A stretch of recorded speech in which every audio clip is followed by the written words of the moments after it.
2024 헌나 9호 국무총리 단핵 사건에 관한 변론을 진행하겠습니다. 출석을 확인하겠습니다. 소추위원 나오셨죠? 대리인 김기윤 변호사님, 그다음에 양재, 김주연, 한태근, 황희석, 이상호 변호사님. 예. 그다음 비청구인 본인 나오셨죠? 예. 법무법인 에이펙스 강현중, 김동윤, 박기웅, 최상철, 박경재 변호사님. 예. 진행 순서를 말씀드리겠습니다. 소추 사실 요지를 진술하고 피청구인 측에서 의견을 진술하시겠습니다. 준비기일 결과를 상정하고 지난 변론 준비기일 이후 제출된 서면 확인과 양 당사자 의견을 듣겠습니다. 증거 체부를 결정하고 증거 조사를 하겠습니다. 먼저 청구인 측에서 소추 사실의 요지를 10분 범위 내에서 해 주시면 고맙겠습니다.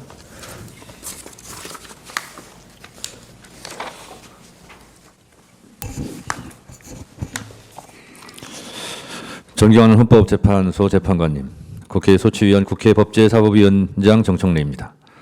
본 사건의 신속한 심리를 위해 수고를 아끼지 않은 헌법재판관님들의 노고에 경의를 표합니다. 우리나라 국무총리의 지위는 다른 법제와 비교하여 국회의 동의를 얻어 대통령이 임명하는 독특한 구조로 이루어져 있습니다. 이렇게 국무총리라는 지위는 대통령이 직접 임명하는 특성으로 인해 직접 선출되는 대통령이나 국회의원 등 선출직 공무원에 비해 민주적 정당성의 토대는 약한 면이 존재하고, 또 한편으로는 국회의 동의를 얻어 최종 임명하도록 되어 있는 특성으로 인해 다른 임명직 공무원에 비하여는 간접적으로나마 민주적 정당성이 보강되어 있습니다. 그러므로 국무총리라는 지위에 대하여는 보통의 임명직 공무원이 갖는 헌법소 의무보다 더 강한 주의 의무가 부과되어 있다고 할 것입니다. 우리 헌법상 국무총리는 대통령을 보좌하며 행정에 관하여 대통령의 명을 받아 행정각부를 통할하고, 국무회의 부의장으로서 국무회의 구성과 운영에 관해 대통령을 보좌할 권한과 책임을 부여받고 있습니다. 오늘 피청구인 한덕수에 대한 탄핵 소추를 말씀드리기에 앞서 지난해 12월 3일 내란의 밤 계엄의 충격을 떠올리지 않을 수 없습니다. 군 통수권자인 대통령이 무장한 군인과 경찰을 앞세워 국회의원을 비롯한 정치인과 법관들을 체포, 감금하고 국회를 침탈하고자 하였고, 헌법기관인 선거관리위원회를 군을 동원하여 사실상 장악하고자 하였습니다. 더욱 충격적인 사실은 윤석열 대통령이 국민의 직접 선거에 의해 만들어진 국회에서 의결된 탄핵소추안, 정부 예산 삭감 등 대통령에 대한 국회의 헌법상의 견제권을 행사한 삼권 분립의 헌법 정신에 따른 국회의 권한 행사에 대하여 내란을 획책하는 반국가 행위라 규정하고, 나아가 국회를 범죄자 집단의 소굴이며 자유민주주의 체제를 붕괴시키는 파렴치한 종북 반국가 세력으로 낙인 찍으면서 국회를 일거에 척결하기 위하여 비상계엄을 선포한 것이라고 주장하였다는 점입니다. 지난해 2024년 4월에 치러진 제22대 국회의원 선거는 윤석열 정권에 대한 중간평가의 성격을 띈 것이었습니다. 윤석열 정부가 들어선 후 제기되었던 검찰 독재에 대한 야당 탄압 정적 죽이기, 의대 정원 갈등, 부산 엑스포 유치의 실패, 과학기술 R&D 예산 삭감, 대파가 파동 등 윤석열 정권의 실정이 총선의 민심을 가를 이슈로 등장했고, 그중에서도 도이치모터스 주가 조작 혐의, 명품백 수수 등 김건희 여사 관련 의혹, 최상병 사건의 수사를 대통령 경로 때문에 강제로 무마시키려 했다는 의혹 등 대통령 및 영부인과 관련된 이슈가 총선 기간 내내 주목을 받았습니다. 역설적이게도 윤석열 정권의 총선 패배 유발자는 다름 아닌 윤석열 대통령 부부였습니다. 지난 총선은 민주화 이후 집권 여당 최악의 참패였고, 이는 윤석열 정권에 대한 견제의 역할을 야당에게 부여하고자 했던 국민들의 냉정한 심판의 결과였습니다. 윤석열 대통령의 비상계엄은 국민의 선택으로 만들어진 헌정질서를 군경을 동원해 일거에 무너뜨리고자 했던 총선 민의에 대한 배반이라 아니할 수 없습니다. 제22대 국회가 들어선 이후 국회는 김건희 특검법, 최상병 특검법을 수차례 의결하였는데, 그때마다 윤석열 대통령은 거부권을 행사하였습니다. 위 두 건의 특검법은 대통령 및 그 가족과 직접 관련된 사안을 수사 대상으로 하고 있는 것이어서 대통령의 거부권 행사는 이해충돌 방지 차원에서 제한되어야 하며, 반복적인 거부권 행사는 헌법상 권한을 남용하는 것입니다. 그런데 피청구인은 이를 만류하기는커녕 그때마다 국무회의를 통해 제2요구권을 의결하여 이해충돌 방지의 외관을 만들어내는데 일조함으로써 대통령의 법률안 거부권 남용 행위를 조장하고 방치하였습니다. 계엄이 선포되던 12월 3일 저녁 피청구인은 국무총리로서 헌법과 법률적 소임을 다하지 않았습니다. 계엄법 제2조 5항은 대통령이 계엄을 선포하거나 변경하고자 할 때에는 국무회의 심의를 거쳐야 한다고 되어 있고 제6항에는 국방부 장관 또는 행정안전부 장관은 국무총리를 거쳐 대통령에게 계엄의 선포를 건의할 수 있다고 되어 있습니다. 피청구인은 스스로 증언하고 있듯이 국무회의는 사실상 없었고 간담회 수준의 흠결 많은 국무회의를 수수방관한 책임이 큽니다. 피청구인은 비상계엄이 위법적 내란 행위임을 누구보다 잘 알고 있으면서도 반대 의견을 피력하였다는 것 외에 특별한 대응을 했다는 것이 알려져 있지 않고 내란 행위가 전개되는 엄중한 상황을 그저 멀뚱멀뚱 지켜보기만 했다는 의혹으로 보자면 내란 행위를 사실상 묵인 방조하였습니다. 이러한 관점에서 피청구인에 대하여 형사 책임은 변론으로 하고 그 정치적 헌법적 책임을 엄중하게 물어야 할 것입니다. 비상계엄이 해제된 후에도 피청구인은 내란 행위로 무너진 헌정질서를 바로잡기 위해 노력하기보다는 그 혼란을 가중시키고 불확실성을 키우는 행보로 일관하였습니다. 비상계엄 해제 후 내란 우두머리 혐의자인 윤석열 대통령에 대한 탄핵소추안이 국회에서 발의되고 여당 내에서도 탄핵 찬성 입장이 나오고 대통령 퇴진 문제가 거론되는 가운데 12월 7일 윤석열 대통령의 대국민 사과 담화문이 발표되었습니다. 그 다음날 피청구인은 한동훈 대표와 함께 국민의힘 당사에서 여당과 국무총리가 공동으로 국정 운영을 하겠다는 구상을 밝혔습니다. 하지만 이러한 공동 국정 운영 구상은 아무런 헌법적 근거가 없는 반헌법적 언동으로 전국 안정에 기여하기보다는 오히려 국정 질서의 혼란을 더욱 부채질하는 것이었습니다. 또한 비상계엄 해제 후 내란 주모자 및 가담자들에 대한 검찰 및 경찰의 수사가 본격 개시되는 가운데 대통령으로부터 독립하여 중립성 공정성을 담보할 수 있는 수사를 담당할 상설 특검 검사 임명안이 국회에서 의결되었음에도 윤석열 대통령이 특별검사 임명을 거부한 데 이어 대통령 권한대행이 된 피청구인도 국회에서 적법하게 의결된 특별검사 임명안의 효력을 부정하며 특별검사 임명을 거부함으로써 내란 관련자들에 대한 공정하고 중립적인 수사가 진행되는 것을 방해하였습니다.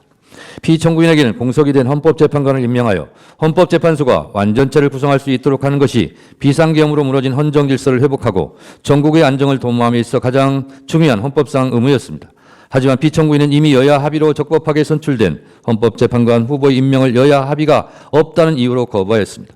헌법과 국회법 어디에도 여야 합의가 있어야 한다는 규정은 없습니다. 이는 헌법 제49조에서 천명한 국회 의사결정은 다수결로 한다는 헌법적 규정을 망각한 처사입니다. 그 어느 때보다 헌법재판소의 구인 완전체 구성이 절실하고 시급하게 요구되는 상황에서 국회는 이를 거부하는 피청구인에 대한 탄핵을 진행할 수밖에 없었고 피청구인에 이어 권한대행이 된 최상목 부총리에 의해 2명의 헌법재판관 임명이 이루어져 불완전하지만 헌법재판소의 심판 절차가 정상화될 수 있었습니다. 이와 같이 피청구인이 실질적으로 여야 합의를 통해 적법하게 선출되고 추천된 헌법재판관 후보자에 대한 임명을 거부한 것은 국회의 적법한 선출을 무시하고 헌법재판소의 완전체 구성을 거부함으로써 헌법재판소를 사실상 무력화시켜 탄핵 심판 절차의 진행을 방해하고자 했던 것입니다. 피청구인은 내란 우두머리 혐의자인 윤석열 대통령에 대한 탄핵으로 권한대행이 되면서 중립적이고 공정한 수사를 통해 내란 가담자들을 엄중히 처벌하고 헌법재판에서 탄핵 심판이 신속하고 공정하게 이루어질 수 있도록 함으로써 국정 혼란을 조기에 종식시키고 무너진 헌정질서를 바로 세울 헌법상 책무가 주어졌습니다.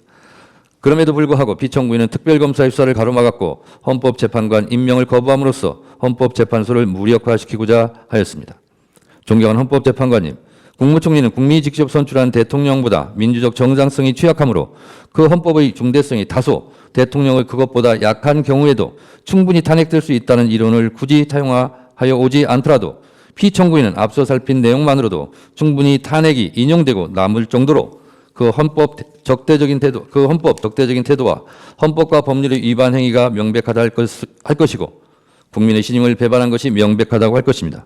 피청구인의 헌법 위반의 정도가 중대하다 하지 않을 수 없고 이로 인해 야기된 헌법 질서에 대한 부정적 영향은 피청구인이 국무총리의 지위를 박탈하는 것에 의해 발생하는 국가적 손실보다 압도적으로 크다고 볼 소지가 충분하다 할 것입니다. 이러한 점을 깊이 고려하시어 존경하는 헌법재판관님들께서는 대한민국의 법치주의를 회복하고 헌법 질서를 수호하기 위해 피청구인을 파면하여 주실 것을 간청드립니다. 감사합니다.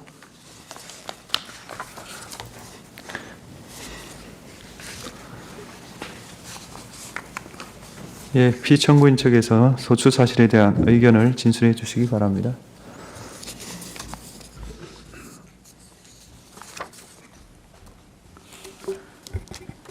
박기웅 변호사입니다. 이 사건 탄핵 심판에 대한 법률적인 측면에서 바라보는 저희의 설명을 그런 측면에서 설명을 드리도록 하겠습니다.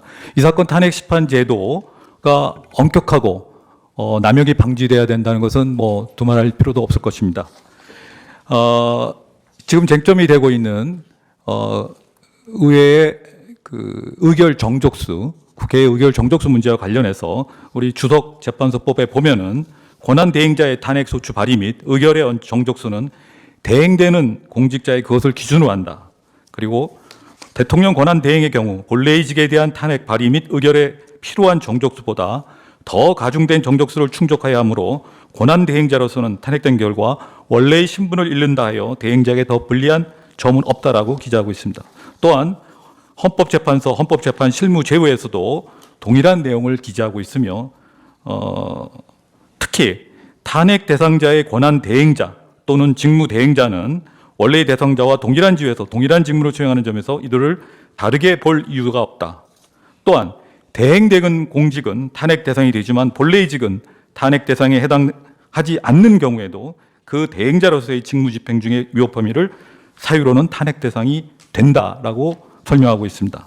따라서 탄핵 소추 대상에 되는지 해당되는지 여부도 그 권한 대행자가 대행하는 직무를 기준으로 판단하듯이 마찬가지로 권한 대행자에 대한 탄핵 소추 발의 및 의결 정족수는 역시 대행하는 그 직무를 기준으로 하여야 할 것입니다.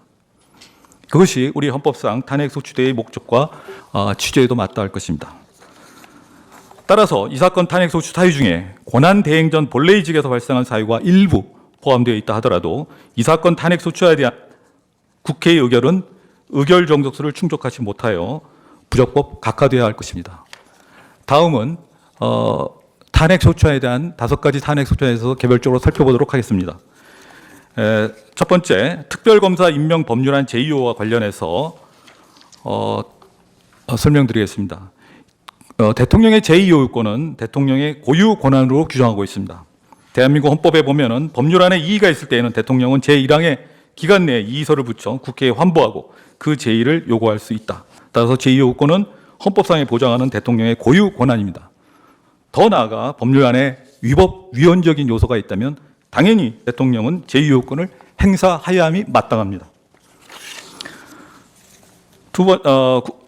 또한 헌법재판소 8구헌나 2일의 결정에서도 국무총리의 대통령의 보좌 의무에 대해서는 대통령의 권한 행사에 대한 견제 의무가 포함되어 있지 않다고 할 것입니다. 두 번째 사유인 비상계엄 및 내란행위 관련해서 설명드리겠습니다. 비상계엄 및 내란행위에 관해서 소추인 측에서 주장하고 있는 행위에 대해서 보면은 피청구인이 비상계엄 선포 계획을 사전에 보고받았다는 주장, 피청구인이 비상계엄 선포를 위한 국무회의를 소집, 주재했다는 주장, 피청구인이 비상계엄 선고를 제지하지 않고 이에 관하여 최소한 묵인 내지 방조했다는 주장이 그 행위로 들고 있습니다. 그러나 이런 행위들은 그 어느 것도 하나 확인되지 않았으며 오히려 피청구인은 계엄 선포 당일 오후 8시 40분이 돼서야 비로소 비상계엄 선포 계획을 인지했고 그 다음에 국무회의를 직접 소집한 것도 아니며 그 다음에 피청구인은 비상계엄 선고 계획을 전해 듣는 즉시 반대 의사를 강하게 표명하고 이를 막기 위해 국무회의 소집을 건의하기까지 하였습니다. 그리고 국회의 해제 2024년 12월 4일 국회의 비상계엄 해제 요구 결의안이 가결되자마자 피청구인은 국회의 결의를 존중하여 신속하게 비상계엄 해제를 추진하였습니다. 세 번째, 공동 국정운영 시도와 관련된 탄핵소추안에서 설명드리겠습니다. 피청구인의 2024년 12월 8일자 담화문 취지를 보면은 행정부의 모든 공직자들 모두 국정 운영에 최선을 다할 것이며 혼란을 타개하기 위해 여당 등과 국회에 협력하겠다는 의지를 표명한 것입니다. 이것은 일상적인 당정 협의이며 또한 윤석열 대통령을 국정 운영에서 배제한다는 취지의 표현이나 윤석열 대통령의 퇴진 및 권한 행사에 관한 문제를 언급한 사실이 전혀 없습니다. 더군다나 그 이후에도 이와 관련한 조치나 행위도 어떠한 행위도 전혀 없었습니다. 따라서 이 점만 보더라도 이 탄핵소추 사유가 얼마나 자기적인지 알 수가 있습니다. 그 다음에 특검 후보자 추천 의뢰와 관련해서 말씀드리겠습니다. 피청구인이 대통령 권한대행이 된 이후에 13일간 특별검사 후보자 추천을 의뢰하지 않았다는 소추 사유입니다. 특별검사 제도는 정치적 중립성과 독립성을 위하여 공정한 수사와 기소를 보장하는 데 그 핵심이 있습니다. 그런데 특별검사에 임명되어 하는 법률 제3조 1항에 보면은 특별검사 후보 추천에 지체 없이 2명의 특별검사 후보자 추천을 의뢰해야 한다고 되어 있습니다. 지체 없이라는 표현을 쓰고 있습니다. 이에 반하여 같은 조항에서 보면은 위원회 추천 기일이나 특검 임명 기한들은 모두 5일과 3일로 구체적으로 기한을 정하고 있습니다. 여기서 지체 없이의 의미는 우리 법령 위반 심사 기준에 보면은 정당하고 합리적인 이유에 따른 지체는 허용되는 것으로 해석되고 있습니다. 그런데 특별검사 후보 추천의 구성 관련된 구성 및 운영에 관한 규칙이 2024년 11월 28일 날 제2조가 개정되었습니다만 이 개정된 제2조를 보면은 특별검사의 추천 과정에서 교섭단체 간 균형을 전제로 하여 특검의 공정성 및 중립성을 보장하려는 특검법의 제4조 및 4항 및 제7항을 명백히 위반하고 있습니다. 또한 특정 사안에 대하여는 특정 교섭단체를 배제함으로써 특정 정당이 절대적 권한을 독점하는 위헌 유법적인 요소가 있습니다. 더군다나 2024년 12월 3일 권한쟁의 심판 청구와 효력정지 가처분도 신청되어 있었던 상황입니다. 따라서 이러한 개정 규칙에 위헌 유법성에 대한 숙고를 위하여 후보자 추천 의뢰가 이루어지지 못한 것이고 이는 정당한 사유에 기한 합리적인 범위 내에 지체를 할 것입니다. 또한 실제로 계엄 선포와 관련된 수사에 아무런 지장도 초래되지 않았습니다. 그러므로 이는 특검법 제3조 1항 위반에 해당하지 않을 뿐만 아니라 헌법의 수호와 유지라는 측면에서 보더라도 어떠한 헌법상의 위반도 없다 할 것입니다. 다음은 헌법재판관 임명권 행사와 관련해서 말씀드리겠습니다. 우리 헌법 제111조에 보면은 헌법재판관은 대통령이 임명하되 재판관 중 3인은 국회에서 선출한 자를 임명하도록 되어 있습니다. 이는 중앙선거관리위원회의 구성과는 전혀 다르게 규정되어 있습니다. 우리 헌법에 1987년도 개정된 현행 헌법을 보면은 다시 헌법재판소를 도입하면서 그 직전의 헌법과 달리 대통령의 임명권을 규정하고 있습니다. 특히 또 이와 관련해서 대통령제를 채택하고 있는 미국의 경우 대통령은 상원의 승인이 있은 후에도 그 임명 여부에 대해서 재량권, 디스크레션을 가진다고 규정하고 있습니다. 헌법재판관에 대한 대통령의 임명은 실질적인 것으로서 그 임명 여부에 재량권을 가진다고 할 것입니다. 또한 헌법 제111조에서는 헌법재판관에 대한 대통령 임명 권한의 행사 기한을 규정하고 있지 않습니다.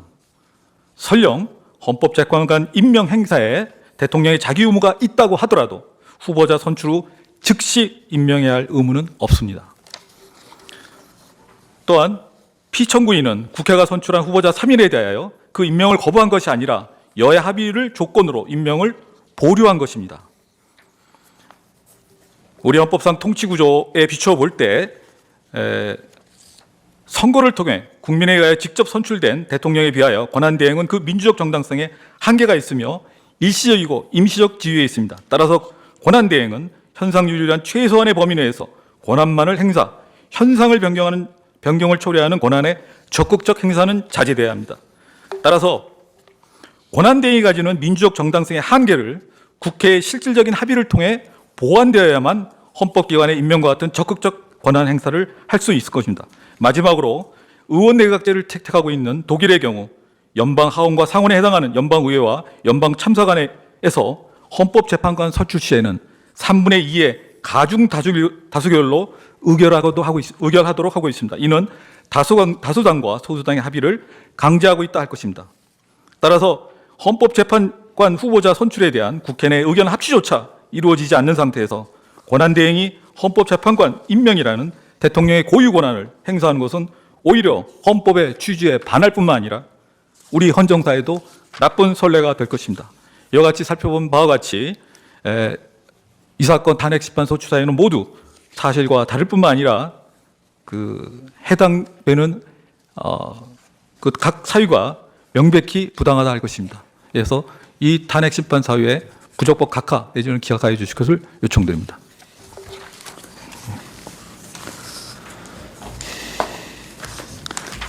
네, 다음 순서로 준비기일 결과를 변론에 상정하고 의견을 확인하겠습니다. 수명 재판관이었던 김영도 재판관께서 진행하시겠습니다. 예, 먼저 양 당사자가 준비기일에 제출한 서증을 확인하겠습니다. 청구인 측에서는 갑제 1호증부터 갑제 86호증의 11호증까지 제출하셨고 모두 준비기일에서 증거로 채택되었습니다. 피청구인 측에서는 을제 1호증부터 13호증까지 제출하셨고 그 중에서 을제 1호증부터 을제 10호증까지 준비기일에서 증거로 채택되었습니다. 이어서 준비기일에서 정리된 이 사건의 쟁점을 확인하겠습니다. 먼저 소추위원 측에서 주장을 보겠습니다. 이 사건 소추 사유는 다음과 같이 정리되었습니다. 첫째, 피청구인은 대통령의 특별검사 임명 법률안에 대한 제2요구권 행사와 관련 이해충돌방지회관을 만들어내기 위하여 국무회의를 주재하여 법률안에 대한 제2요구안을 의결함으로써 헌법 7조, 40조, 49조, 86조 등을 위반하였다. 둘째, 피청구인은 비상계엄 선포를 위한 국무회의를 권한 없이 소집하고 참석하는 등 대통령의 위헌적 비상계엄 선포를 돕거나 묵인 방조하고 대통령의 내란 행위에 공모 또는 묵인 방조하는 등 헌법상의 의무를 다하지 아니하여 헌법 7조, 86조, 국가공무원법 56조 등을 위반하였다.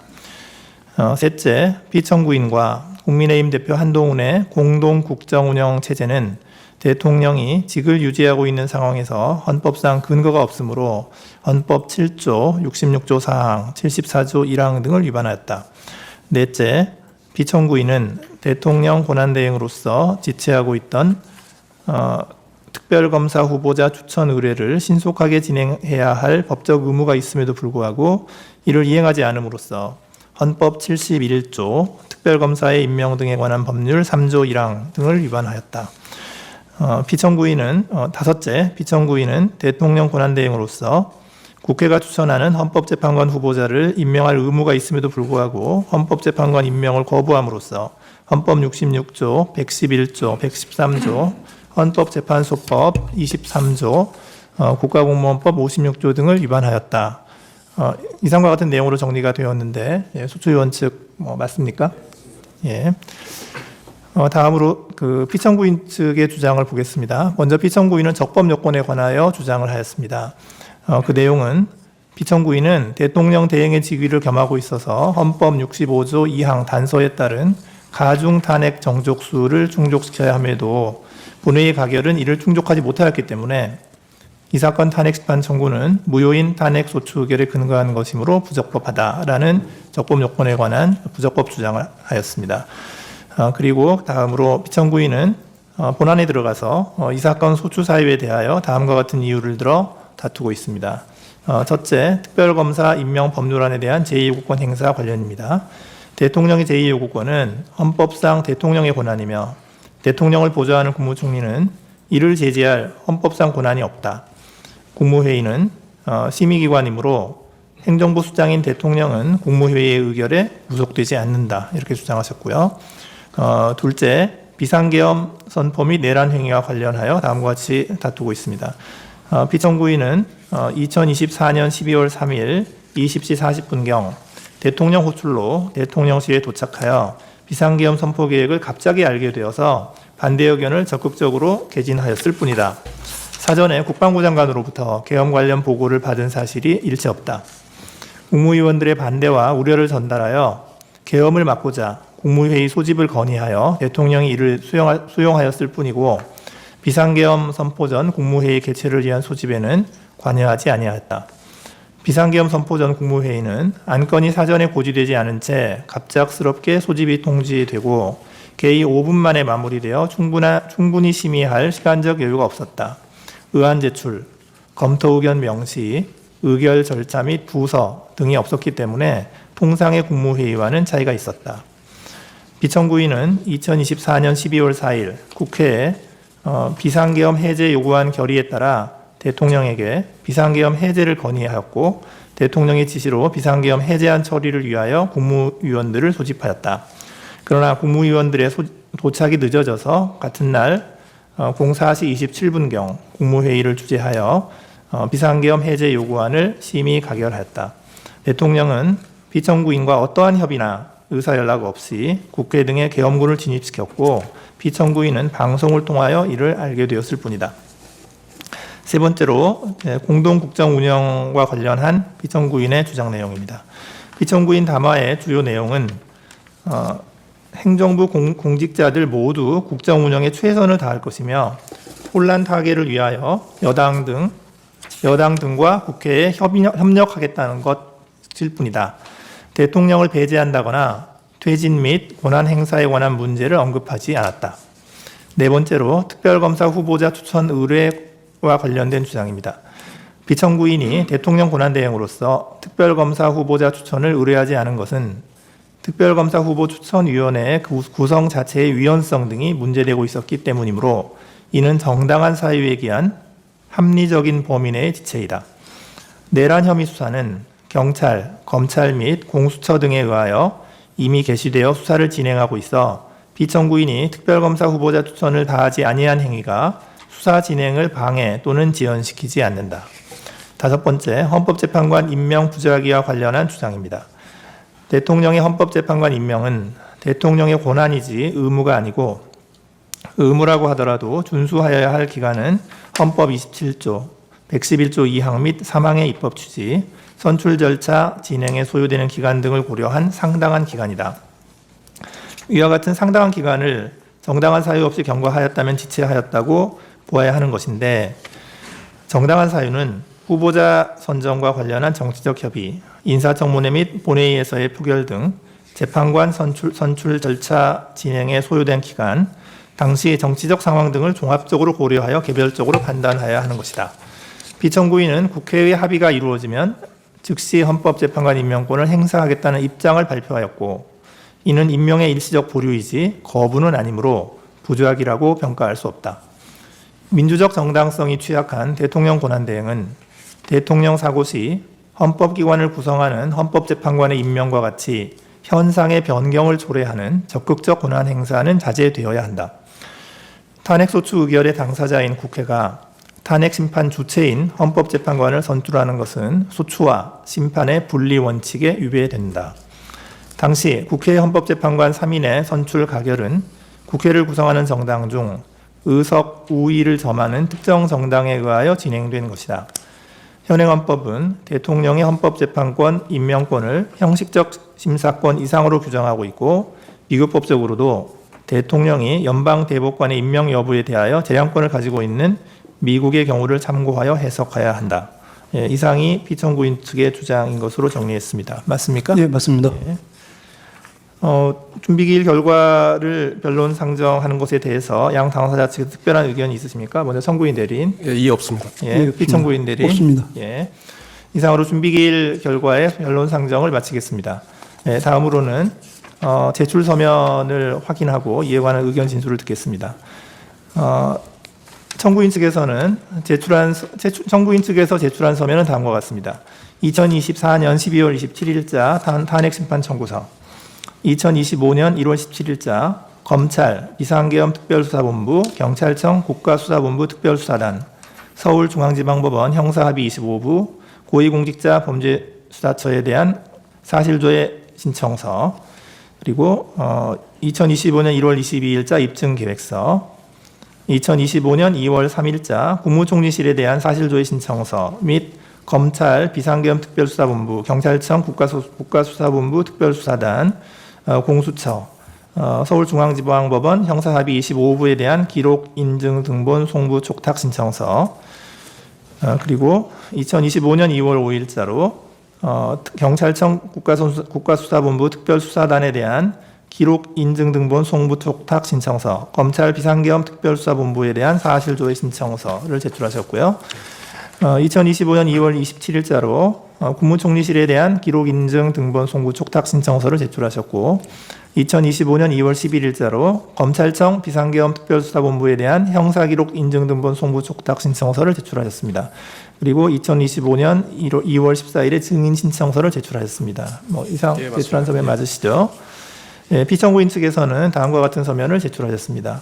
2월 25일, 1월 6일자로 답변서와 심리 진행에 대한 의견서를 제출하셨고, 1월 23일자로 구성명 요청서를 제출하셨고, 1월 31일자로 준비서면 및 증거에 관한 의견서를 제출하셨고, 2월 3일자로 증인 신청에 관한 의견서, 심리 진행에 관한 의견서 및 참고 자료를 제출하였습니다.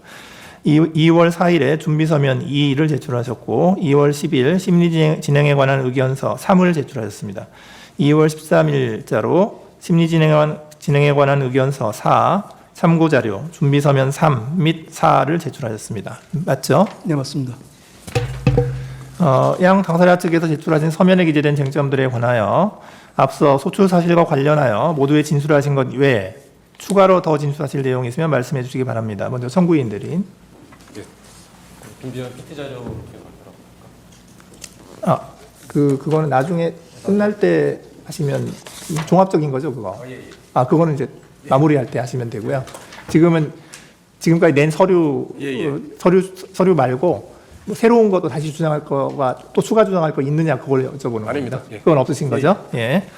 그다음에 피청구인 쪽 대리인. 네, 추가적인 자료 제출 없습니다. 네, 없으시고요. 예.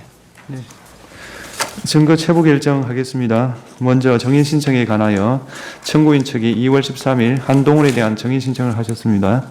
청구인 측이 신청한 정인은 2월 14일 도착한 국무총리실의 사실조회 해신 등에 비추어 반드시 필요한 정인이라 보기 어려워 재판부 평의를 거쳐 정인 신청을 기각합니다. 청구인 측의 사실조회 신청에 대해서 보겠습니다. 1월 17일 검찰, 경찰, 서울중앙지방법원, 고위공직자 범죄수사처 사실조회 신청을 했고 재판부가 채택하여 각 해신이 도착했습니다. 청구인 측은 2월 3일 국무총리실에 대한 사실조회 신청을 했고 채택해서 2월 14일 회신이 도착했습니다. 2월 5일 검찰에 사실조회 신청을 했고 재판부 채택했는데 회신은 아직 도착하지 않았습니다. 이 확인해 보셨습니까? 지금 뭐 내부의 논의를 통해서 예. 결과를 회신하겠다고 하고 아직 예, 도착한 예, 자료들은 다 도착하고. 보셨죠? 예, 예. 청구인 측의 인정등본 송부 촉탁을 보겠습니다. 2월 3일 검찰청, 경찰청, 고위공직자 범죄수사처 형사합의 25부에 대한 송부 촉탁 신청하셨고요.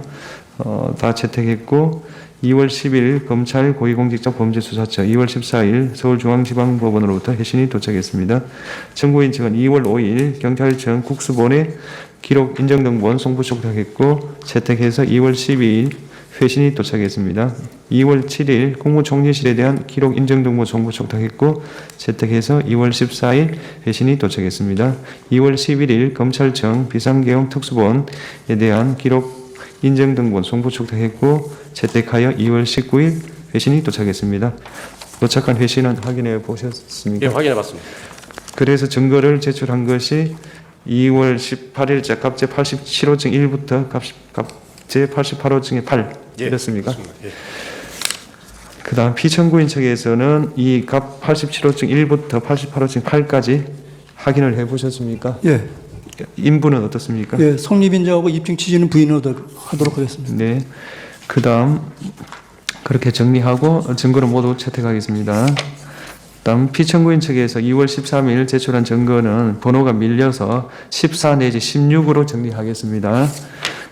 청구인 측 인부하시겠습니까? 저희들도 성립인정하고 입증치를 부인하겠습니다. 예, 증거를 모두 채택하겠습니다. 이 증거들, 채택된 증거들에 대해서 양측이 다 열람한 것으로 보이므로 양 당사자 측에서 양해하신다면 열람으로 대체할까 싶습니다. 어떻습니까? 예. 그런데 저희가 그 증거 서류 87, 88장을 받긴 했는데 증거 목록은 받지는 못했습니다. 그래서 어떤 증거가 그 서류는 받았는데 어떤 증거가 제출되었는지 87호증에 87호증, 88호증에 각 가지 번호 붙은 그 증거에 대한 제가 읽어드리겠습니다. 김용현에 대한 공소장, 제1회 공판 준비일 조서, 제2회 공판 준비일 조서, 사법경찰관이 작성한 조규홍에 대한 참고인 진술조서, 박성자에 대한 참고인 진술조서, 김수 의정관 같습니다. 행안부 참고인 진술조서, 오영주에 대한 참고인 진술조서, 송미령에 대한 참고인 진술조서, 홍장원에 대한 참고인 진술조서, 한덕수 본인에 대한 제1회 피의자 신문조서, 본인에 대한 제2의 피의자 신문조서 이렇습니다. 네, 알겠습니다. 예. 열람을 하셨죠? 예, 열람을 했습니다. 예, 그걸로 증거조사는 끝내겠습니다. 그 다음에 이 증거조사 결과에 대해서 이의 있으십니까? 이해 없습니다. 없습니다. 없으시죠? 예, 증거조사는 끝났고요. 이상 마지막으로 종합 의견, 최종 의견 진술을 듣도록 하겠습니다. 우선 청구인 대리인이 종합 진술 해주십시오. 지금 저희들이 인증등본 촉탁 신청을 한 그 서류들이 아직 검찰 측에서는 지금 하나도 도착하지 않았습니다. 그래서 검찰청요? 예. 그거는 예. 이렇게 하시면 좋을 것 같아요. 이제 우리가 그거를 뭐 계속 기다리고 있으면서 예, 예. 결론을 속행하기가 어려우니까 예. 그거는 이제 그 회신이 올 거 아니에요. 예, 회신이 예. 오면은 그거를 참고 자료로 참고 자료로. 예, 내주시고 그 다음에 이제 좀 그 정리의 편의상 거기에다가 그냥 서증 번호는 좀 붙여주시고 예. 서증 번호를 붙여서 참고 자료를 내주시면 저희가 참고 자료를 보겠습니다. 그러니까 지금 회신 안 온 게 지금 몇 개 있죠. 대신 검찰 측에서는 지금 하나도 안 왔고요. 지금 보면 2월 5일자로 예. 검찰 비상계엄 특별수사본부에 대해서 사실조회 신청했는데 예. 이거 아직 회신이 안 그것도 안 왔고요. 왔고요. 예. 그 다음에 저기 경찰 경찰 쪽에다가 한 것도 경찰 국가수사본부 특별수사단에다가 2월 3일자로 한 게 있는데 예. 그것도 아직 회신 안 왔어요. 그래서 지금 이게 오늘이 지금 19일이잖아요. 19일인데 우리가 지금 보낸 게 지금 2월 5일, 2월 3일 이어서 이게 돌아올 것이냐, 회신을 해줄 것이냐도 상당히 의심스러운데 하여튼 혹시 회신이 오면 그거 참고 자료로 내주시면 저희가 그 참고를 해서 재판을 하도록 하겠습니다. 근데 2월 5일 날 저희들이 그 검찰청에 그 사실조회 신청한 것은 사건 번호를 저희들이 확인해가지고 인증등본 통보촉탁 신청을 하려고 원래 사실조회 신청을 했던 건데 지금 사건 그거는 번호도 안 알려주는 그런 예, 그런 아니 사건들이 건가요? 이제 계속 왔다 갔다 뭐 검찰에 네, 있다가 네, 네. 경찰로 이관됐다가 공수처 갔다 그래가지고 네. 사건 번호가 계속 바뀌고 있어서 그거를 확인하기 위해서 저희들이 사실조회 신청을 했던 거였는데 그러니까 이렇게 해주세요. 그러니까 변론 종결 이후라도 예. 사건 번호가 오면 예. 그거 가지고 다시 송구촉탁 신청하시면 저희가 그러면 보내드리- 채택을 해주시는 채택해서 걸로. 보내드리겠습니다. 예, 알겠습니다. 하여튼 그냥 참고 자료로 왔다 갔다 하는 거가 되겠지만 예, 그건 예. 저희가 해드리겠습니다. 네. 예, 알겠습니다. 네, 대리인 측에서 종합 의견 진술해 주십시오.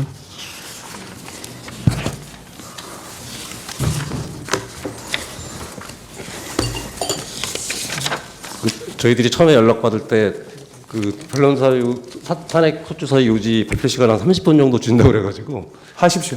예. 아니 그래서 이제 우리 그 법사위원장님 한 10분 정도 하시고 제가 이제 나머지 시간을 발표하는 거에 그 준비된 자료를 발표하는 그렇게 걸로 하십시오. 하겠습니다. 예. 감사합니다. 청구인 측 대리인 김주현 변호사입니다. 피청구인에 대한 탄핵 소추 사유 요지를 발표하는 걸로 그렇게 하겠습니다. 먼저 피청구인에 대한 탄핵 소추안의 의결 정족수 관련 부분이 계속 문제가 돼서 그 부분 저희 의견을 말씀드리겠습니다.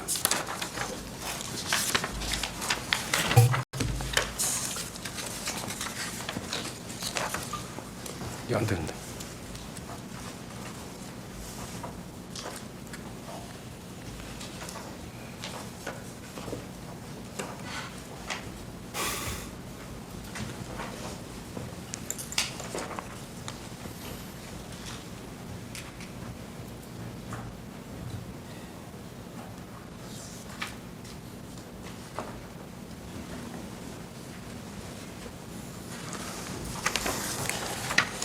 피청구인 측은 이 사건 피청구인에 대한 탄핵 소추에 필요한 의결 정족수가 제재규정 과반수에 찬성을 했기 때문에 부적법하다 이런 주장을 하고 있습니다.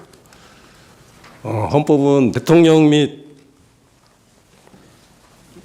헌법에서 대통령에 대한 탄핵 소추를 의결할 때 국무총리 및 국무위원 등의 경우에 비해서 대통령의 경우에는 가중된 의결 정족수를 요구하는 규정을 두고 있습니다.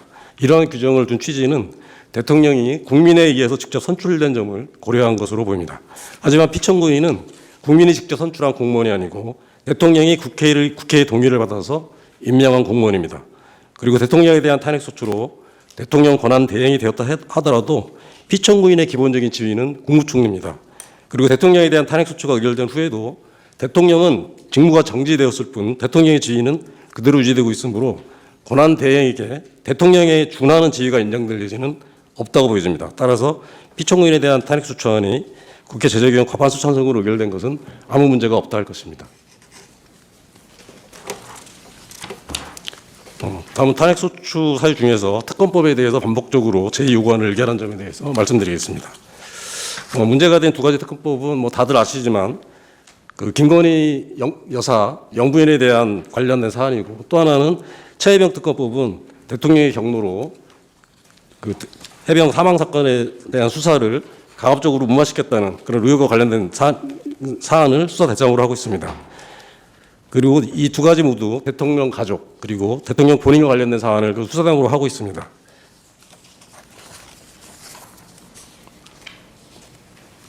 이런 사안들에 대해서 국회는 김건희 특검법 3회 그리고 최혜병 특검법 3회 등 6번에 걸쳐서 특검법 의결을 한 바 있는데, 윤석열 대통령은 이때마다 반복적으로 거부권을 행사했고 피청구인도 역시 매번 국무회의를 통해서 제2요구안을 의결하였습니다. 이러한 이 두 가지 특검법은 아까 말씀드린 대로 대통령 가족 또는 대통령 본인과 직접 관련된 사안이어서 직접적인 이해 충돌이 발생하는 사안이기 때문에 이 특검법에 대한 대통령의 거부권 행사는 공정성의 측면에서 그리고 이해 충돌 방지 측면에서 제한되어야 함에도 불구하고 반복적으로 이를 행사한 것은 거부권 행사의 남용이라 할 것입니다. 그런데 피청구인은 이런 대통령의 거부권을 남용하는 것이 위헌적인 것임을 잘 알고 있으면서도 이를 제지하기는커녕 국무회의를 통해서 반복적으로 제2요구안을 의결함으로써 이 사안에 대해 이해충돌 방지의 외관을 만들어준 것이고, 이를 통해서 대통령의 거부권 남용 행위를 조장하고 방치한 것입니다. 그리고 국무총리로서 대통령이 헌법과 법률을 준수하도록 보좌할 의무를 위반한 것이라고 할 것입니다. 다음은 위헌적인 비상계엄, 내란 행위를 묵인하고 방조한 점에 대해서 말씀드리겠습니다. 아까 피청구인 측에서도 이야기를 했듯이 피청구인이 계엄의 밤에 대통령의 호출을 받고 대통령실에 도착을 해서 비상계엄 선포에 대한 얘기를 듣고 국무회의 소집을 건의하고 비상계엄 해제 요구안이 국회에서 의결된 다음에 비상계엄 해제를 위한 국무회의를 주최해서 비상계엄 해제안을 의결했다고 주장하고 있습니다. 그리고 자기 비상계엄 선포에 반대하는 의견을 대통령에게 피력했고 비상계엄을 만료하기 위해서 국무회의로 수립한 것이라고 주장을 하고 있는 것입니다. 하지만 피청구인이 대통령으로부터 비상계엄에 대해서 이야기를 듣고 대통령에게 국무회의 소집을 건의하고 그렇게 소집된 국무회의에 참석을 한 것은 소극적으로나마 위헌적인 비상계엄 선포를 받아들이면서 비상계엄의 절차적 요건이었던 국무회의 심의가 이루어지도록 조언을 해준 것이라고 볼 소지가 충분하다 할 것입니다. 그리고 비상계엄이 선포되고 해제될 때까지 8시간 가까이 피청구인은 이를 제지하기 위한 아무런 조치도 취하지 않았습니다. 비상계엄 해제 요구안이 국회에서 의결된 후에도 비상계엄 선포 전과는 달리 비상계엄 해제의 안건을 심의할 국무회의 소집을 건의하지도 않았습니다. 그저 국무원들이 다 모일 때까지 앉아서 기다리면서 결과적으로 비상계엄 해제가 지체되는데 일조를 한 것으로 충분히 볼 소지가 있습니다. 피청구인이 내란 행위가 어느 정도 가담했는지 여부는 지금 진행되고 있는 관련 수사를 통해서 밝혀질 것입니다. 하지만 그러한 형사 책임과는 변론으로 피청구인이 국무총리로서 내란 행위로 인해서 헌정 질서가 흔들리는 상황을 수수방관하고 지켜보기만 하면서 내란 행위를 사실상 묵인하고 방조한 점에 대해서는 엄중한 정치적 책임을 물어야 할 것으로 보입니다. 다음은 여당과의 공동 국정 운영을 선언한 점에 대해서 말씀드리겠습니다. 12월 6일 국회에서 비상계엄에 대한 탄핵 소추가 발의되었습니다.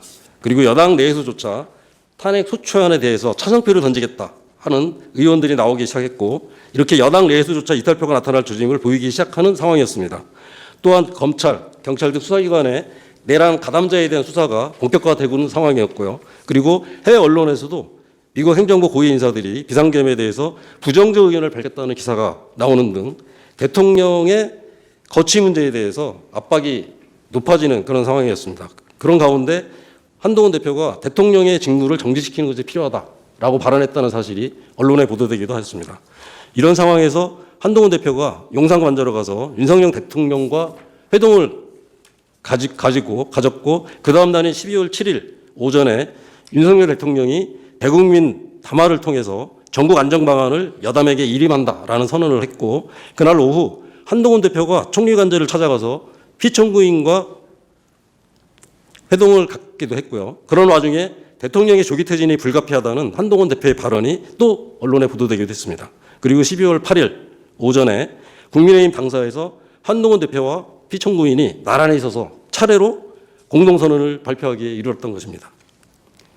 한동훈 대표는 공동선언문을 통해서 대통령이 자신의 임기를 포함한 전국 안정 방안을 당에 일임하였다고 하면서 대통령 퇴진 전까지 국무총리와 당이 국정을 책임 운영한다는 내용의 공동 국정 운영 방안을 발표했습니다.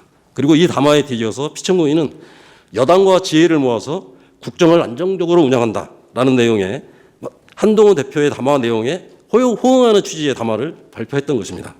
하지만 이렇게 피청구인이 국무총리로서 여당과 공동으로 국정을 운영하겠다는 것은 헌법과 법률에 전혀 근거가 없는 위헌적인 주장이 다름 아니라 할 것입니다. 더욱이 당시는 대통령에 대한 탄핵 소추가 의결되기도 전이어서 윤석열 대통령의 지휘와 권한이 그대로 유지되고 있는 상황이었기 때문에 공동 국정 운영 구상은 위헌적인 발상에 기초한 것이고 헌법의 기본 원칙인 법치주의, 권력분리 원칙 등을 위반한 것임에 당원을 요하지 않는다 할 것입니다. 다음은 상설특검 후보자 추천 의뢰를 거부한 점에 대해서 말씀드리겠습니다. 상설특검법에 의하면 국회에서 상설 특별검사 수사안이 의결된 경우 대통령은 특별검사 후보 추천위원회에 2명의 특별검사 후보자를 지체 없이 의뢰하도록 되어 있고, 이 규정은 강행 규정임에 이론의 여지가 없습니다. 12월 10일 국회에서 내란 행위의 징상명령을 위한 특별검사 요구안이 의결됐고, 다음 날 특별검사 후보 추천위원회가 구성이 됐습니다. 그리고 국회의장은 대통령에게 특별검사 후보 추천을 의뢰했습니다. 이에 대해 윤석열 대통령은 후보자 추천 의뢰를 거부했고, 12월 14일에 대통령에 대한 탄핵소추 의결로 권한 대행이 된 피청구인도 개정된 특검법 시행규칙에 여야 간의 위헌 위법의 논란이 있다는 이유로 특별검사 후보 추천 의뢰를 거부하였습니다. 하지만 국회에서 적법한 절차를 거쳐서 개정된 규칙에 대해서 여야 간의 논란이 있다는 이유로 피청구인이 특별검사 후보 추천 의뢰를 거부한 것은 국회의 다수결 원칙에 위배되는 것입니다. 그리고 사실상 특별검사의 임명을 거부함으로써 내란 행위자에 대한 특별검사의 수사를 방해한 것에 다름 아니라 할 것입니다. 다음은 헌법재판관 후보의 임명을 거부한 점에 대해서 말씀드리겠습니다. 헌법은 국회가 선출한 헌법재판관 후보에 대해서 대통령이 이를 임명한다라고 정하고 있는데, 이러한 대통령의 임명권에 대해서 다수의 헌법학자들은 이는 형식적인 임명권이며 대통령이 국회가 선출한 헌법재판관을 임명하는 것은 헌법상 의무에 해당한다라고 보고 있습니다. 그리고 헌법재판소는 2012 헌마 2 사건을 통해서 공석이 된 국회 선출 등의 헌법재판관들에 대하여 국회가 그 후임자 선출을 미루는 것은 자기 의무를 위반한 것이다라고 판시한 바 있습니다. 헌법재판소는 이 결정 내에서 국회가 공석이 된 헌법재판관을 선출하는 것은 헌법상 의무에 해당한다는 점을 명확히 선언하고 있습니다. 그렇다면 국회가 선출한 헌법재판관에 대해서 대통령이 임명권을 행사하는 것은 당연한 의무라고 보지 않을 이유가 없다 할 것입니다. 그리고 국회가 인사청문회 절차를 거쳐서 선출한 헌법재판관을 임명함에 있어서 대통령이 새삼 헌법재판관 후보자를 심사하거나 검증을 실시할 아무런 이유나 근거가 있을 수 없습니다. 따라서 대통령 및 권한대행은 국회에서 선출한 헌법재판관 후보자를 즉시 임명해야 할 의무가 있다고 할 것입니다.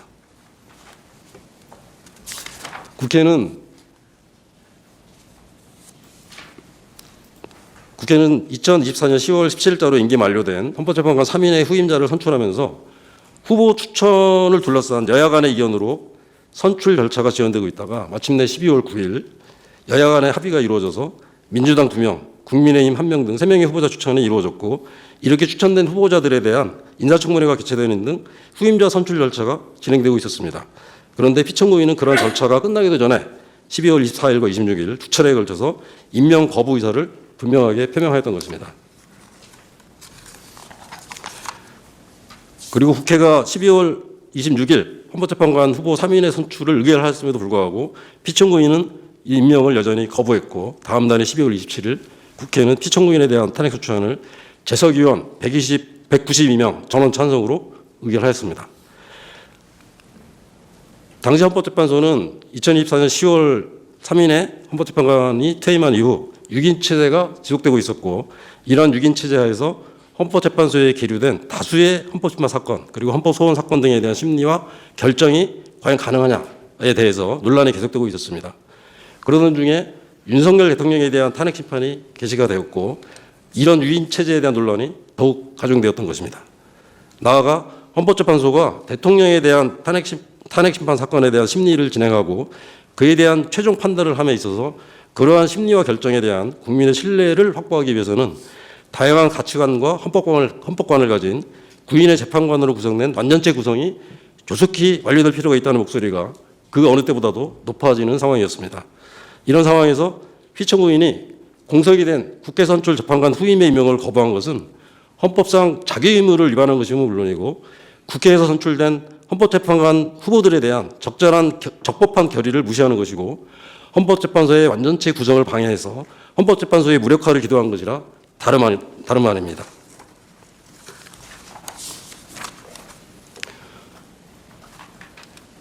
또한 피청구인 역시 내란 행위 가담자로서 수사를 받는 지위에 있었습니다. 이러한 지위에서 공범의 징계 절차를 방해하는 등 공범들에게 도움을 주는 행위를 한 것이라고 부정할 수 없고, 헌법소의 의무를 위반한 것이라고 부정할 수 없습니다. 그리고 최상목 권한대행에 의해서 2명의 재판관 임명이 이루어짐으로써 대통령 탄핵심판 사건의 심리가 원활하게 진행되는 등 헌법재판소 본래의 기능이 정상화된 점에 비춰볼 때 피청구인이 헌법재판관 임명을 일체 거부한 것이 얼마나 위헌적인 행위였는가를 다시 한번 확인할 수 있다 할 것입니다. 다음은 피청구인의 헌법 위반의 중대성에 대해서 살펴보겠습니다. 헌법재판소는 앞서 두 건의 대통령에 대한 탄핵심판 사건을 통해서 헌법 수호의 관점 그리고 국민의 신뢰의 관점에서 헌법 위반의 중대성에 대한 판단 기준을 제시한 바 있습니다. 하지만 본건의 경우는 국무총리를 대상으로 한 탄핵심판 사건으로서 국무총리가 국민이 직접 선출한 공무원이 아니고, 또 대통령의 경우와는 달리 탄핵 소추 의결 요건도 가중 요건이 적용되지 않았던 점들을 고려해 볼 때 이러한 중대성에 대한 판단도 대통령에 대한 탄핵 심판의 사건의 경우보다는 좀 더 완화된 기준이 적용되어야 할 것으로 보입니다. 앞서 5가지 탄핵 사유를 순서대로 쭉 살펴봤는데요.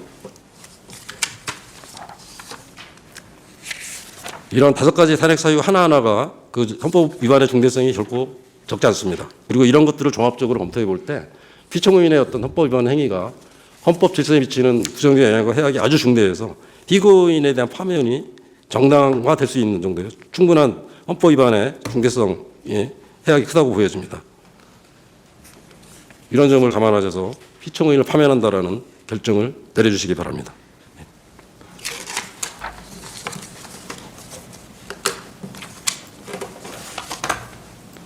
예, 피청구인적 대리인 종합 진술해 주십시오. 재판장님, 아까 서중에 관련해서 잠깐 한마디만 말씀을 드리도록 하겠습니다. 아까 재판장님이 저희가 준비 절차에서 관련 형사기록 인증 등본 송부 촉탁을 증거 방법으로 채택을 해 주셨고, 그래서 저희가 또 피청구인 측에서 서둘러 달라고 계속 증거 방법을 조속하게 해달라고 말씀을 하셔서 저희는 즉시 신청을 했었는데, 다만 이제 다른 곳에서는 뭐 공수처라든가는 회신이 왔습니다만은 지금 주력으로 있는 곳은 사실은 검찰청에 있습니다. 근데 검찰청에서는 그걸 송부받고도 지금 아직 제출하지 않고 있는 상황이고 검토를 해보겠다 뭐 이런 상황이어서 회신이 늦어지는 것이 저희의 무슨 귀책이나 그런 것에 있는 것이 아니고 또 아까 이것을 변론이 지금 오늘 종결된다면 그것은 참고 자료로 제출되는 것인데 저희는 이미 서중으로 채택할 것을 그거를 받아서 서중으로 제출할 것을 염두에다 두고 송부 촉탁 신청을 한 것인데 참고 자료와 서준과 같다 혹은 증명력이 있다 이렇게 볼 수는 없는 것이 아닌가 싶어서 이게 돌아오는 기간을 어느 정도 감안하셔서 변론을 증거로 제출할 수 있도록 한번 생각을 해 주셨으면 좋겠습니다. 네, 피청구인 쪽 의원에게 말씀해 보시죠.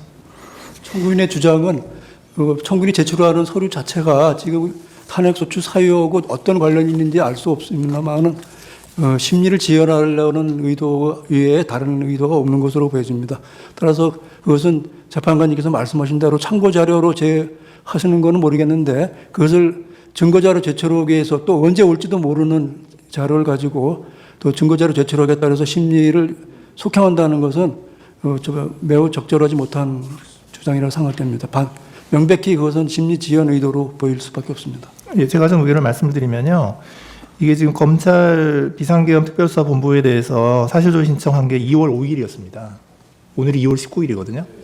그리고 그 경찰청 국가수사본부 특별수사단에 대해서 그 기록 인증 등본 송부 촉탁한 게 2월 3일이었어요. 근데 오늘이 2월 19일인데 저희가 그쪽에다가 이거를 강제할 수 있는 방법이 없습니다. 그런데 지금 뭐 2주, 3주 지났는데 그거 기다리겠다고 속행하는 건 좀 무익해 보이거든요.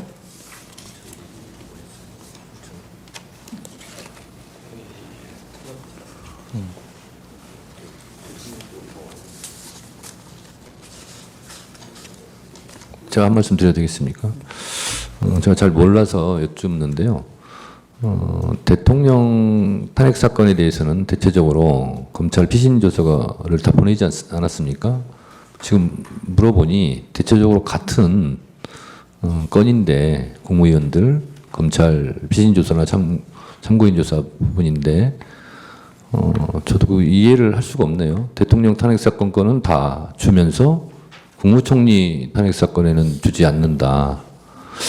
그러면 누구는 어떤 건 주고 어떤 건 안 주고 그럴 이유는 저는 없다고 보거든요. 그래서 재판관님들께서 다시 한번 좀 이렇게 좀 길을 열어주셨으면 좋겠습니다. 자, 제가 정리하겠습니다. 그런 주장도 할 수 있고 저런 주장도 할 수 있는데 거꾸로 이렇게 생각할 수도 있지 않습니까? 송부 촉탁 기록을 보낸 사람은 혐의가 뚜렷하기 때문에 보냈고 보내주지 않은 사람은 혐의가 없거나 증거가 매우 미약하기 때문에 보내줄 단계가 아니다. 이렇게 생각할 수도 있겠다 싶고요.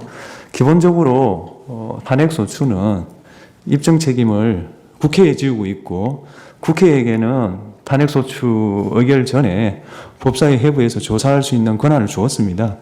그걸 포기하고 여기 들어왔을 때는 그에 따른 불이익도 감수해야지 마냥 수사기관의 선의에 기대해서 탄핵소추 절차를 진행하겠다는 것은 저로서는 반드시 그래야 된다는 의무감을 못 느낍니다. 그런 취지에서 이런 평의 결과가 나왔기 때문에 오늘은 그 평의 결과에 따라 진행을 하겠습니다. 피청구인 대리인 진술해 주십시오.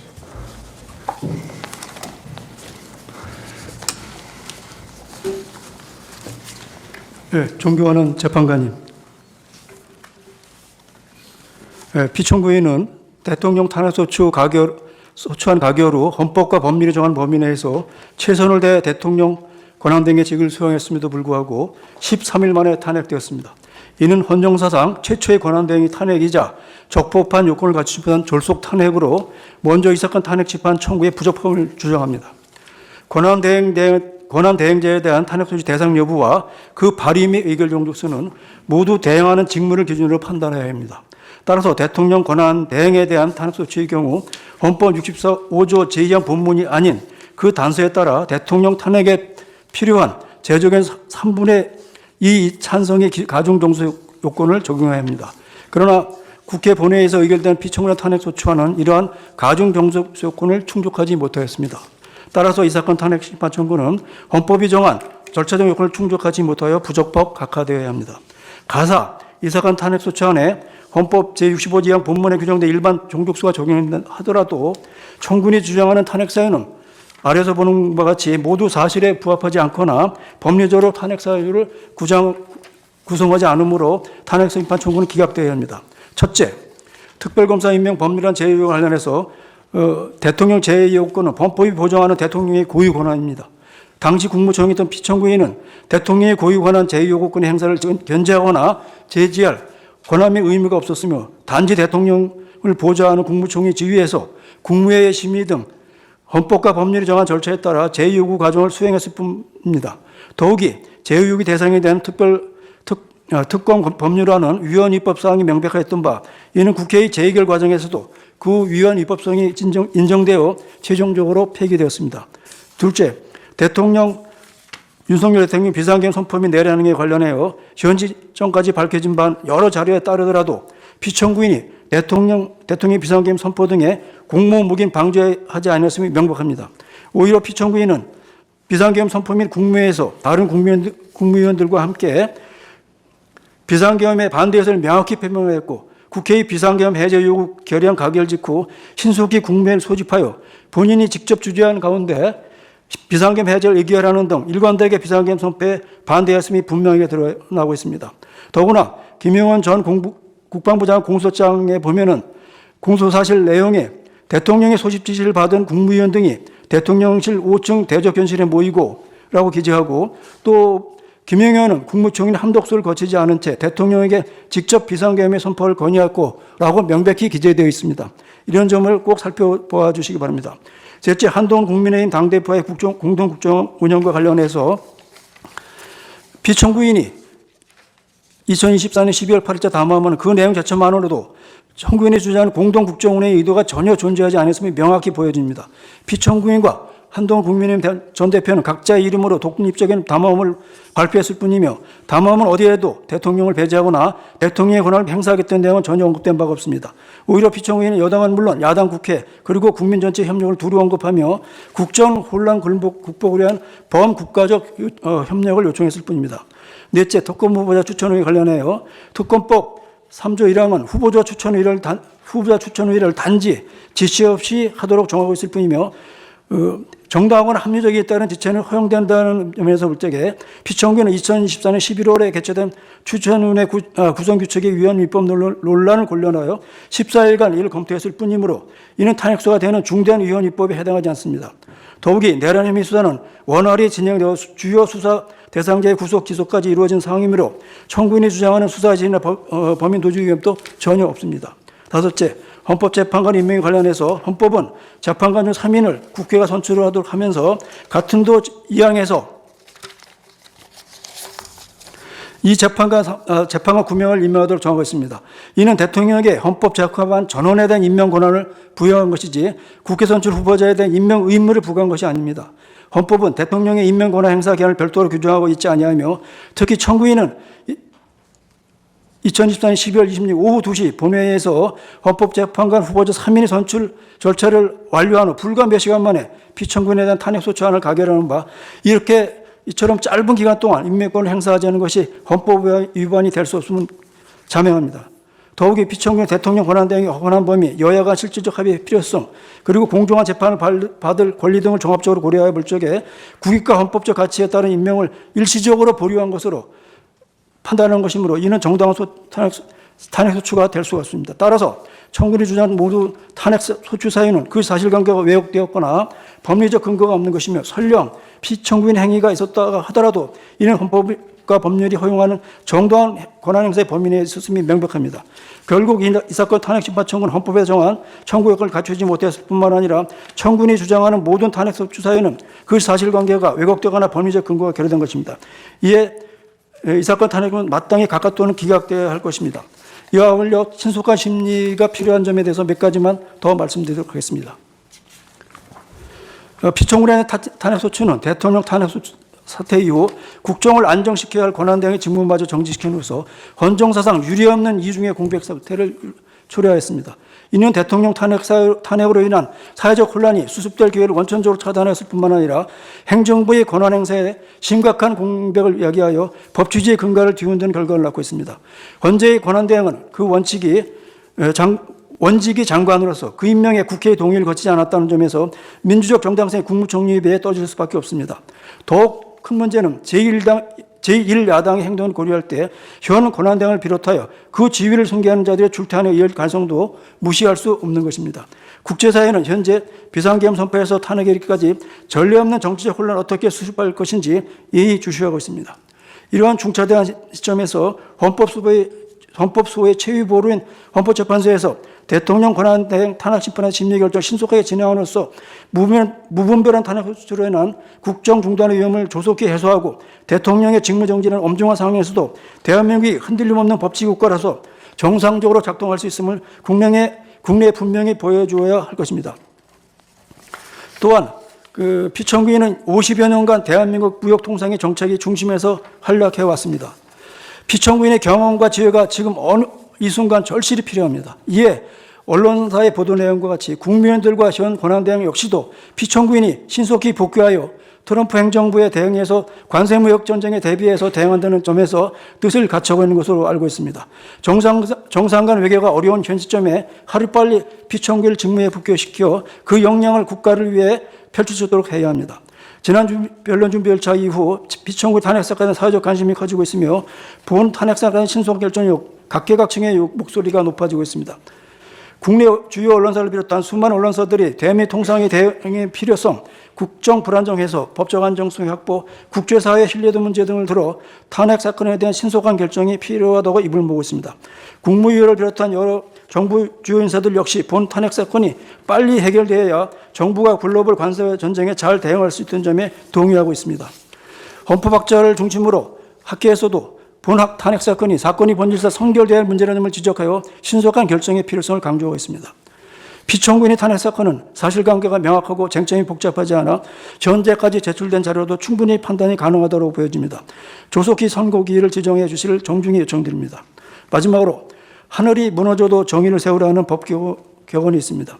헌법재판소 재판관님들이 대통령 권한대행 탄핵소추를 심리하면서 대통령 권한대행 탄핵소추를 심리하면서 이념이나 정파에 구매됨이 없이 오직 헌법과 법률에 근거하여 대한민국의 미래를 위하여 정의로운 결정을 선고해 주십시오. 무엇이 정의인지 정의를 바로 세워 우리 앞에 닥친 혼란을 잠재우고 다시 우리나라가 정의로운 국가가 될 수 있도록 해 주시기 바랍니다. 감사합니다. 예. 이어서 예. 아니 그건 제가 순서를 드리겠습니다. 예, 청구인 소추위원 최종 의견 진술하십시오. 피청구인 국무동지 한독수에 대해서 파면 결정을 내려주시기 바랍니다. 네.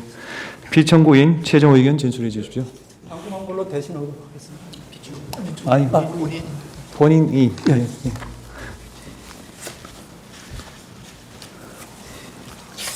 존경하는 헌법재판소 소장 대행님과 재판관님, 저는 오늘 대한민국 48대 국무총리이자 윤석열 정부의 29번째 탄핵 소추 대상으로 헌법재판소 재판정에 섰습니다. 먼저 비상계엄 선포와 해제, 그에 뒤이은 세 번째 현직 국가원수 탄핵 심판으로 인하여 우리 국민 한 분 한 분이 느끼고 계신 고통을 무겁게 받아들이고 있다는 말씀을 드리고 싶습니다. 저는 여야의 극한 대립 속에 행정각부를 통할하며 대통령님을 잘 보좌하여 어려운 대내외 상황을 극복해 나가고자 하였으나 대통령님이 다른 선택을 하시도록 설득하지 못했습니다. 대통령 권한대행으로서 헌법과 법률에 따라 오로지 국민만 바라보며 안정된 국정 운영에 전력을 다하는 것이 마지막 소임이라 생각하였으나 저 또한 탄핵 소추되어 부득이 직무가 정지되었습니다. 어느 누구보다 열심히 살아온 우리 국민들이 이런 어려운 상황을 겪고 계신 것 자체에 대하여 제 일신의 영역을 떠나 진심으로 가슴 아프고 송구스럽게 생각하고 있습니다. 존경하는 재판관 여러분, 국회는 5가지 사유로 저를 탄핵 소추하셨습니다. 우선 국회는 제가 대통령 권한대행이 되기에 앞서 국무총리로 일할 때 국회가 통과시킨 여러 법안에 대하여 국무회의를 통해 제2요구안을 심의하고 의결한 것이 위헌이고 위법이라고 주장하셨습니다. 그러나 해당 법안들은 모두 위헌 소지가 있었기에 헌법과 법률을 지켜야 할 행정부가 이를 받아들이는 것은 우리 헌정 질서의 기본 정신에도 도저히 부합하지 않았습니다. 이어 국회가 제기한 내란 동조, 묵인, 방조 주장에 대하여 저는 대통령님이 어떤 계획을 갖고 계신지 사전에 알지 못하였고 대통령이 다시 생각하시도록 최선을 다해 설득하였으며 군 동원에도 일체 관여한 사실이 없음을 다시 한번 분명히 말씀드리고 싶습니다. 세 번째로 제가 여당 대표와 함께 담화문을 발표한 것은 이번 사태의 여파로 대외 신인도가 흔들리거나 경제가 위축되지 않도록 정부와 여야가 협력하여 안정된 국정 운영에 힘쓰겠다는 뜻을 밝힌 것일 뿐 국회가 주장하시는 것처럼 권력을 찬탈하기 위해서가 전혀 아니었습니다. 또한 국회는 제가 권한대행이 되자마자 상설특검 후보자 추천을 의뢰하지 않은 것이 잘못이라고 하셨습니다만 이는 국회의 요구에 즉시 따르는 쪽이 오히려 우리 헌정 질서를 어지럽히고 국론 분열을 심화시킬 우려가 컸습니다. 특정 성향 야당만으로 특검을 구성할 수 있도록 야당 단독으로 하위 법령을 고친 것을 두고 위헌 논란이 거셌기 때문입니다.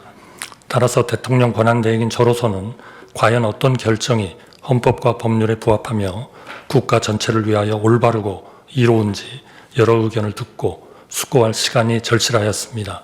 이미 공수처, 경찰, 검찰, 국방부 등 여러 국가기관이 대규모 계엄 관련 수사를 벌이고 있어 증거인멸이나 수사 지연 우려도 거의 없었습니다.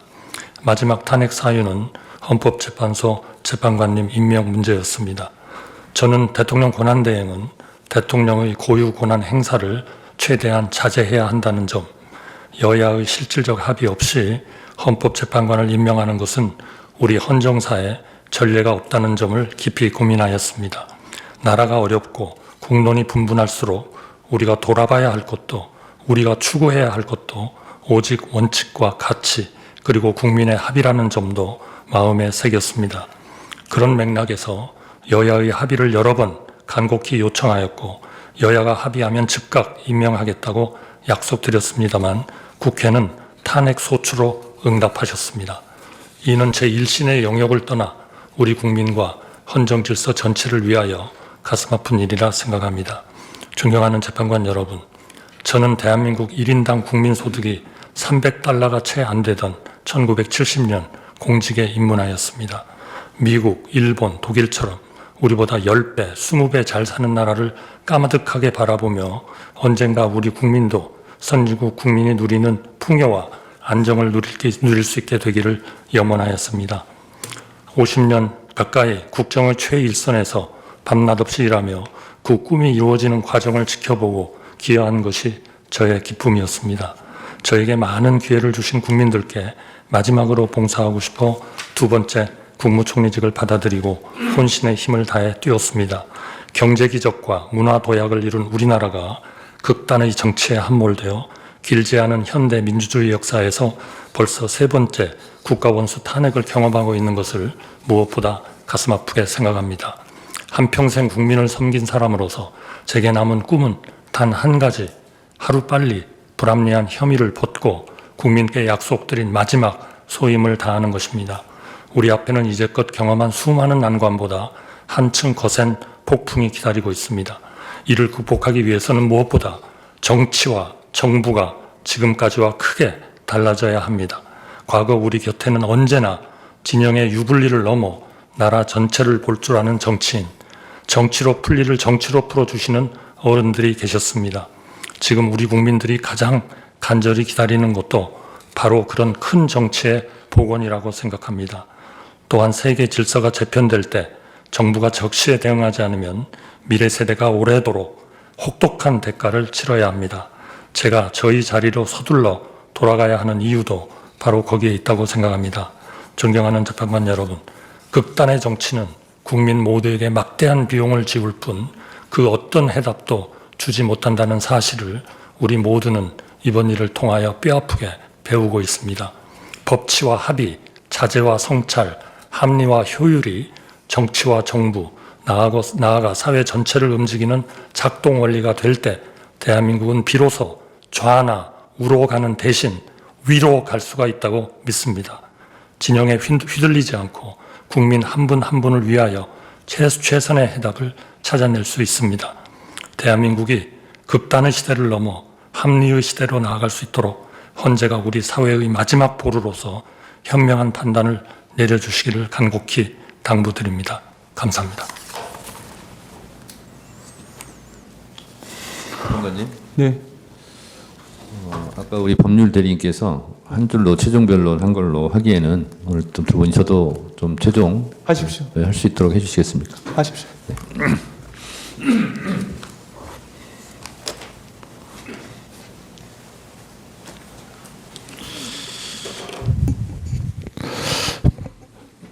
비청구인께서는 여야 합의를 강조하시면서 실제로 특검 법안도 그리고 또 헌법재판관 임명도 여야 합의라는 헌법에 존재하지 않는 논리를 대고 있습니다.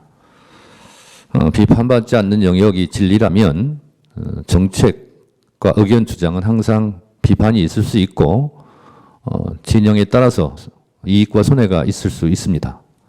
그러하기 때문에 실제로 대한민국이 법치국가이고 따라서 가장 법치의 으뜸인 헌법을 따라야 된다고 생각하고 그 주장의 근거도 헌법적 근거에 기반해야 된다고 생각합니다. 그렇지만 여야 합의라는 근거는 헌법 어느 조항에도 국회법 어느 조항에도 존재하지 않습니다. 오히려 헌법 제49조에서 규정하고 있는 국회 의사결정은 다수결로 하라라는 그 규정을 정면으로 부정하는 말이 바로 여야 합의라는 핑계 근거라 할 수 있습니다. 예를 들면 김건희 특검법이나 최상병 특검법 같은 경우도 제2요구권을 행사했습니다. 그것이 통과되면 윤석열 정부 정권의 불이익이 되기 때문에 그렇게 하지 않은 것 아닙니까? 그리고 지금 얘기하는 상설특검 같은 경우는 법적으로 지체 없이 임명하여야만 한다고 규정되어 있습니다. 그런 규정에도 불구하고 여야 합의라는 존재하지 않는 법적 근거를 대는 것이 과연 헌법적 의무를 이행해야 될 국무총리, 그것도 대통령 권한 대행으로서 해야 될 언행인지는 국민 여러분들께서 판단하시리라 생각합니다. 헌법에 규정된 제77조 전시나 국가 비상사태에 준하지 않는 상황임에도 비상계엄을 했다 하여 대통령 윤석열을 헌법적 그 근거에 의해서 탄핵까지 한 대한민국입니다. 그 이후에 그런 혼란한 상황을 지혜롭게 수습해야 될 대통령 권한대행께서 헌법적 근거 없는 여야 합의를 계속 주장한다는 것은 헌법기관의 하나인 일수돼 있는 대통령 권한대행으로서 해야 될 주장은 아닌 것으로 생각합니다. 또한 헌법재판관을 임명하지 않는 것은 헌법재판소법에서 규정하고 있는 의무를 이행하지 않았다라고 생각합니다. 만약에 한덕수 국무총리를 탄핵하지 않았더라면 지금도 헌법재판관은 6인 체제로 매우 불안정하게 국민들에게 불안감과 혼란을 가중시켰을 것입니다. 그래서 국회는 한덕수 국무총리를 탄핵할 수밖에 없었습니다. 그 결과 불안전하지만 헌법재판소는 8인 체제로 지금 운영되고 있는 것입니다. 이런 상황 속에서도 서부지법 폭동 사태를 일으킨 일부 극렬 지지자들이 헌법재판소까지 지금도 공격하고 있는 상황입니다. 만약에 8인 체제가 아니라 6인 체제였더라면 헌법재판소를 공격하는 그 강도는 지금보다 훨씬 더 강했을 것입니다. 이런 위험천만한 상황이 예견되었음에도 불구하고 대통령 권한대행으로서 헌법재판관을 임명하지 않은 것 자체가 대한민국을 매우 혼란에 빠뜨릴 위험천만한 일이었을 뿐만 아니라 대한민국 헌법 수호의 최후의 보루인 헌법재판소마저 위험에 빠뜨릴 수 있는 일을 본인 스스로 했다는 반성과 성찰은 오늘 없습니다. 대한민국 헌법 어디에도, 국회법 어디에도, 다른 어느 법에도 국회가 여야 합의가 되어야만 국회에서 의결한 것을 대통령이나 대통령 권한대행이 행사할 수 있다는 조항은 없습니다. 이러한 점을 고려하시어 피청구인을 파면함으로써 대한민국 헌법 수호의 의지를 헌법재판소에서 추상같이 국민 여러분들께 보여줄 것을 청구인으로서 간청드립니다. 감사합니다.